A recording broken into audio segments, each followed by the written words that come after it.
नमस्कार सभी को। मानुषी ओवरसीज़ के इस यूट्यूब अकाउंट में आप सभी का स्वागत है। मेरा नाम संदीप कुमार है। मैं मानुषी ओवरसीज़ का मैनेजिंग डायरेक्टर हूँ।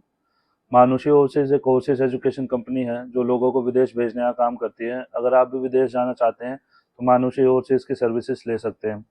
आज की इस वीडियो में हम आपके लिए एक यूनिवर्सिटी लेके आए हैं जो कि ऑस्ट्रेलिया की एक रीजनल यूनिवर्सिटी है।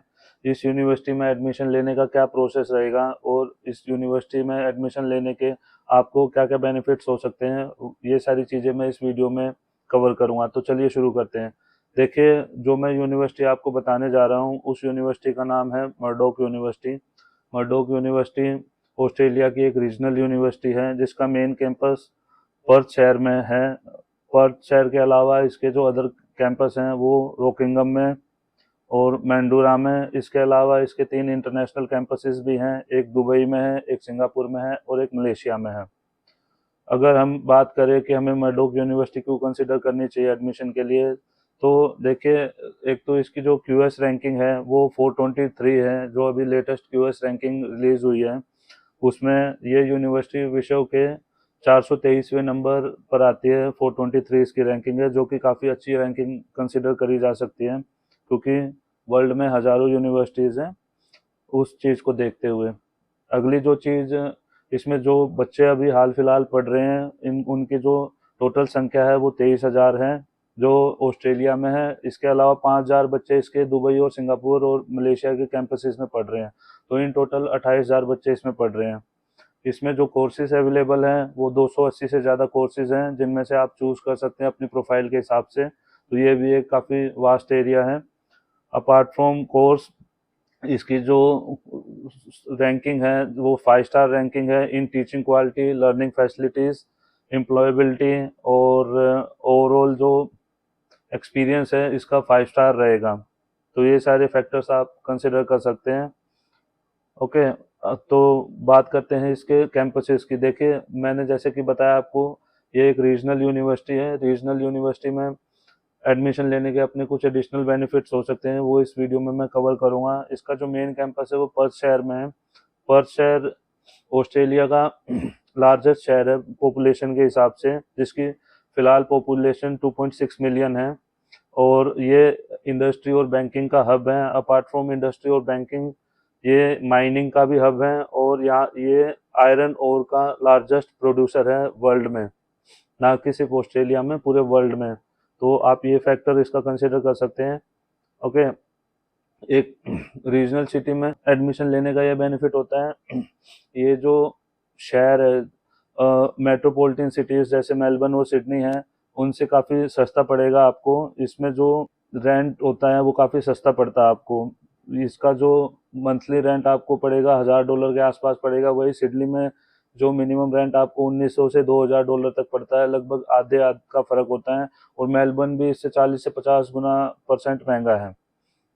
तो ये फैक्टर आप कंसिडर कर सकते हैं।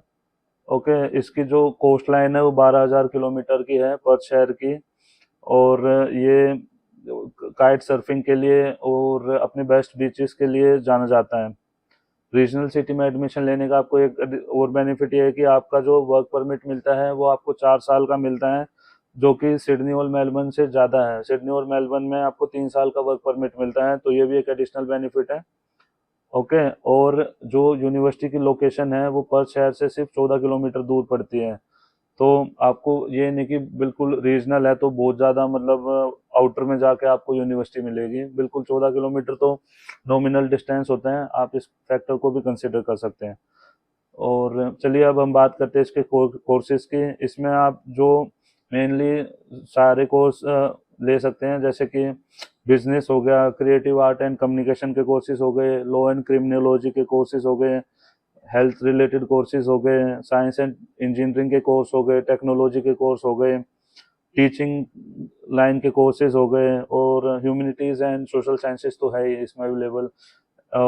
ऐसा नहीं कि आपको लिमिटेड ऑप्शंस मिलेंगे, आप अपनी फील्ड के हिसाब से आप कोई भी कोर्स चूज कर सकते हैं। इसका जो एरिया है काफ़ी वास्ट है। ठीक है, आपके पास काफ़ी ऑप्शंस अवेलेबल रहेंगे।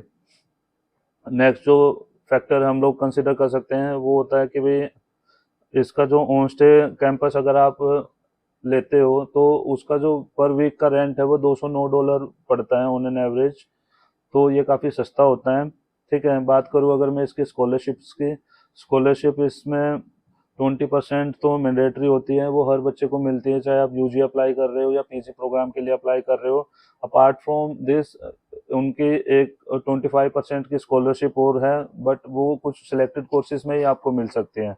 अगर आप उसका क्राइटेरिया मीट करते हो या उस पर्टिकुलर कोर्स में एडमिशन लेते हो तो आपको 25% तक स्कॉलरशिप मिल सकती है।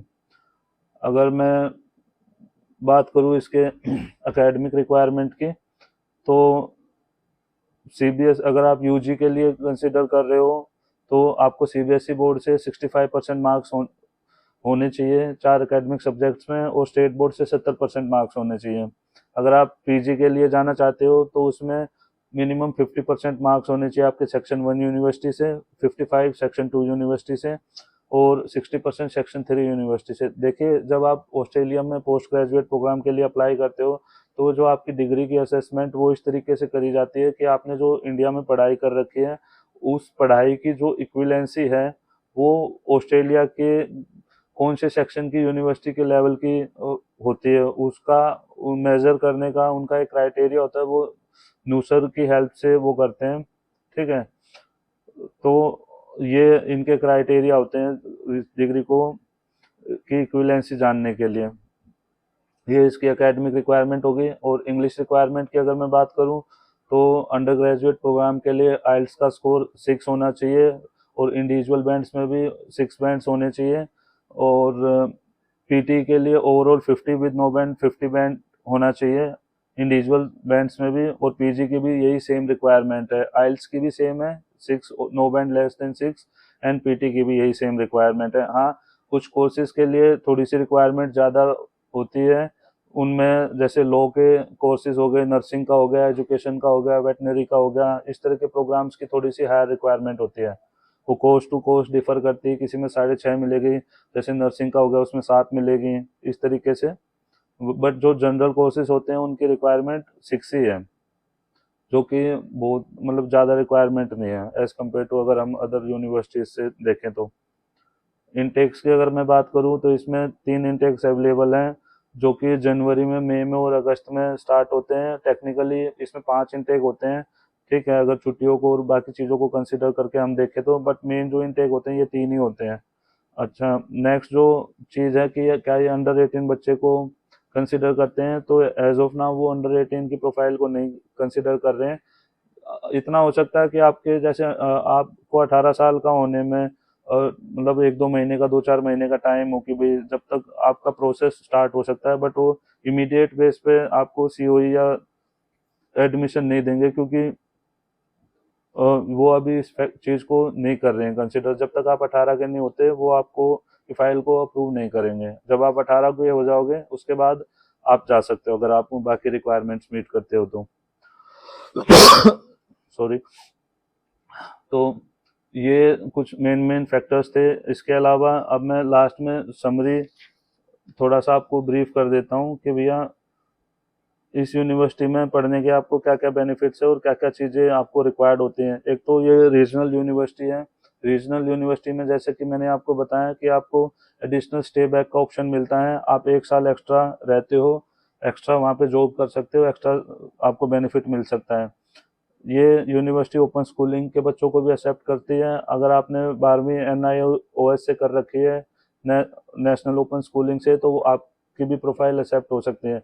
मैरिड केसेस के लिए क्या ये लेगी या नहीं लेगी, एज ऑफ नाउ ये मैरिड केसेस नहीं ले रहे हैं, but maybe in October first week maybe ये कंसिडर कर सकते हैं। मैरिड केसेस को जनरली ये लेते नहीं है, बट अगर आपकी प्रोफाइल आउटस्टैंडिंग है तो उस केस में ये ले भी सकते हैं। जैसे कि भी हस्बैंड वाइफ दोनों MNC में बढ़िया नौकरी कर रहे हैं, बढ़िया सैलरी आ रही है, बढ़िया पैकेज है, और सारा उनका डॉक्यूमेंटेड है, सारी चीज़ें अकाउंट में सैलरी है, सारा प्रूफ है उनके पास, तो उस केस में वो स्ट्रेट अवे नो नहीं करेंगे, उसमें आपके चांसेस है, आप जा सकते हो। पंजाब और हरियाणा की एप्लीकेशन अभी नहीं ले रहे हैं, अक्टूबर फर्स्ट वीक से उन्होंने बोला है। जैसे मेरी बात हुई थी यूनिवर्सिटी रिप्रेजेंटेटिव से, कह रहे हैं कि maybe in from October first week they start considering, वो लेना शुरू कर देंगे पंजाब और हरियाणा के बच्चों की प्रोफाइल भी।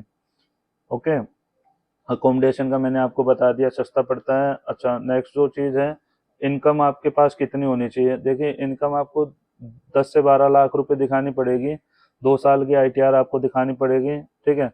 और MSME और बुटीक के जो इनकम होती है वो भी वो कंसिडर कर रहे हैं।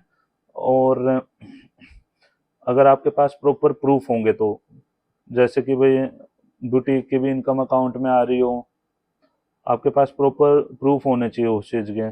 और एग्रीकल्चर इनकम भी वो एक्सेप्ट कर सकते हैं। और एग्रीकल्चर इनकम में अगर आपने एक ही साल में ITR भर रखी है पिछले 2 साल की, तो वो भी कंसिडर हो सकती है, ठीक है। स्कॉलरशिप मैंने कवर कर ही ली है, 20% सबके लिए है, 25% कुछ सिलेक्टेड कोर्सेज के लिए है। एग्रीकल्चर इनकम के लिए आपको 2 साल का प्रूफ प्रोवाइड करना पड़ेगा। नेक्स्ट जो चीज़ है ध्यान देने लायक, वो ये है कि क्या ये यूनिवर्सिटी इंटरव्यू लेती है बच्चों का। बिल्कुल लेती है। इंडिया से जितने भी बच्चे अप्लाई करते हैं सबका इंटरव्यू मैंडेटरी है। क्या ये यूनिवर्सिटी वीज़ा रिफ्यूजल केसेस को लेती है। वीज़ा रिफ्यूजल केसेस को अभी नहीं ले रही है स्ट्रेट अवे, अगर हम बात करें तो। बट अगर आपका मान लो अदर कंट्री का रिफ्यूजल, जैसे कनाडा का, US का, UK का रिफ्यूजल 1 साल हो चुका है या 1 साल से ज़्यादा हो चुका है, तो उस केस में मे भी ये लोग कंसिडर कर सकते हैं। फंड्स की अगर मैं बात करूं तो फंड्स आपको 1 साल की ट्यूशन फीस चाहिए है, 1 साल की लिविंग कॉस्ट चाहिए है, प्लस में एयर फेयर चाहिए। ट्यूशन फीस आपके कोर्स के हिसाब से होगी, इतना आपको फंडिंग दिखानी पड़ती है अपने अकाउंट में, ठीक है। तो 6 महीने पुराना पैसा आपको अकाउंट में दिखाना पड़ता है। अगर आपके पास पुराना पैसा नहीं है, रिसेंट पैसा आया है, तो उसके लिए आपको वैलिड सोर्स दिखाना पड़ेगा। तो ये कुछ मेन फैक्टर्स हैं जो हम कंसिडर कर सकते हैं। अगर आपको ये वीडियो ठीक लगी हो, आपके मतलब की लगी हो, तो आप इसको लाइक शेयर कमेंट भी कर सकते हैं। देखिए, मैं वीडियो काफ़ी टाइम से बना रहा हूँ, बट एक्चुअली हो क्या रहा है कि इन वीडियोस की ज़्यादा रीच नहीं होती और लोगों को इतनी ज़्यादा अवेयरनेस नहीं हो पाती कि भाई इस तरह की भी कोई कंपनी है। और अगर आप या आपका बच्चा इस वीडियो को कोई भी देख रहा है, तो आप अगर हमारी सर्विसेज लेना चाहते हैं तो आप दिए गए नंबर्स पे कॉल कर सकते हैं, या आप हमें ईमेल कर सकते हैं, या आप हमारा ऑफिस विजिट कर सकते हैं। हमारा ऑफिस सेक्टर 86 गुरुग्राम में लोकेटेड है। इस वीडियो को देखने के लिए आप सभी का धन्यवाद। आप सबका दिन शुभ हो। Thank you.